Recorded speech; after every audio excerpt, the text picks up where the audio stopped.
All right, let's switch gears to agile methodologies, right?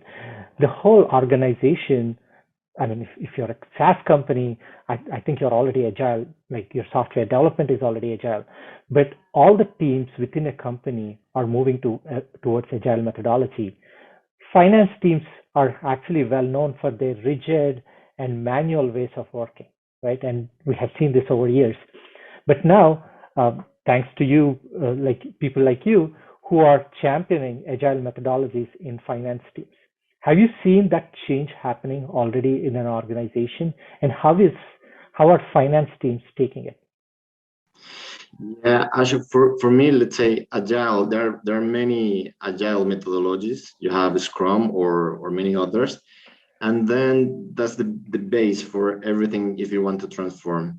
In the past, we used to have all these huge projects, like taking for a year or 2 years before giving any result to our clients. And nowadays, what agile methodologies are allowing us is to have like the discipline to have daily meetings, to have all the people sitting in the table discussing the projects, and to have to test and learn. So if anything is not going right, so you can test it and then learn and then correct it. So basically, I think the agile methodologies are the basis for the financial transformation. And what I have seen is that it's quite difficult for the teams to adopt it at the beginning because they think it's extra workload. But then when you start doing it with discipline, you realize that is the only way for the projects to happen. So after you end your first agile project, you realize that that's the only way because you will have, like I said before, all the important people in the table, meaning that you can have people from IT, people from the business, people from finance, sitting together and discussing the project and not waiting a year or two just to test and learn. So for me, I think agile methodologies is very important in the financial transformation, as you said before. That's right. And also, what does it mean implementing agile methodologies for month-end close process, right? Whether it's actual close or forecasting close, now we have reporting, reconciliation process. And what does it mean going into agile for this kind of processes?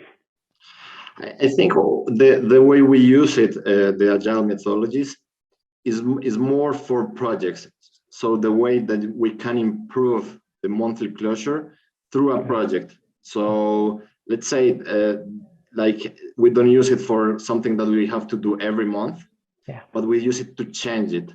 So like if we want to implement AI for a closure to making the closure easier, or if we want to change an Excel report for a business intelligence report, that's where we use the agile methodologies. So basically, you will always have some task that you have to perform every month, or you have, let's say, maybe they are automatically done, but still, if you want to change them, you need to do some agile methodology in order to change. That's right. And also, I mean, keeping aside the methodologies part of it, being agile within a finance organization, what it means is to be flexible for the changing things, right? For example, in March 2020, all of a sudden things have changed, right? Within no time, if a team needs to adapt to this like remote work or the macroeconomic factors have changed, how do we get all this into consideration and also thinking about changing our work styles and our methodologies to get all these things done? So I think that's more about taking a step back and looking at what it means to our organization is to be more flexible, not to have rigid processes, but have much more flexible and also non-manual process, right? I think being manual is not bad. Of course, it is not efficient, but what it also means is we have a lot of rigid process, and also they depend on a specific person. What if the person leaves?